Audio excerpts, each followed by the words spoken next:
Friends, మీకు ఈ video నచ్చితే లైక్ చేయండి, సబ్స్క్రైబ్ చేయండి. హారతి బిడ్డ డిఎన్ఏ రిపోర్ట్ ఎప్పుడు వస్తాయి రాజు అని సూర్యప్రతాప్ అంటే రేపు వస్తాయి పెద్దయ్య అని రాజు చెప్పడంతో ఇక దీపక్ రిపోర్ట్స్ పక్కన నా పేరు ఉంటుందని చాలా టెన్షన్ పడుతూ అర్ధరాత్రి వేళ హాస్పిటల్కి వెళ్ళి రిపోర్ట్స్ మార్చేస్తాడు. ఇక ఎవరికీ తెలియకుండా అక్కడి నుండి వచ్చి ఏమీ తెలియనట్టు చూస్తూ ఉంటాడు. ఇక ఆ తర్వాత హారతి ఇంటికి వస్తుంది. ఇంతలో డాక్టర్ కూడా రావటంతో రిపోర్ట్స్ వచ్చాయి అని సూర్యప్రతాప్ అంటే వచ్చాయి సార్ చూడండి అని అంటూ రిపోర్ట్స్ని ఇస్తాడు. ఇక దీపక్ ఏ టెన్షన్ పడకు అని విజయాంబిక సైగ చేస్తూ ఉంటాడు.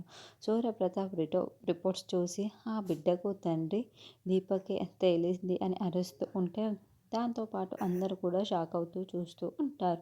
వీడిని వదిలిపెట్టేదే లేదు, చావు రా చావు అంటూ షూట్ చేస్తూ ఉంటే విజయాంబిక అడ్డుకుంటూ ఉంటుంది.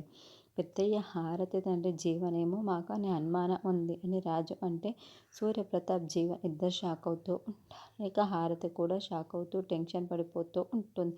మరి ఇంతకీ హారతి బిడ్డకి తండ్రి ఎవరు అన్నది నెక్స్ట్.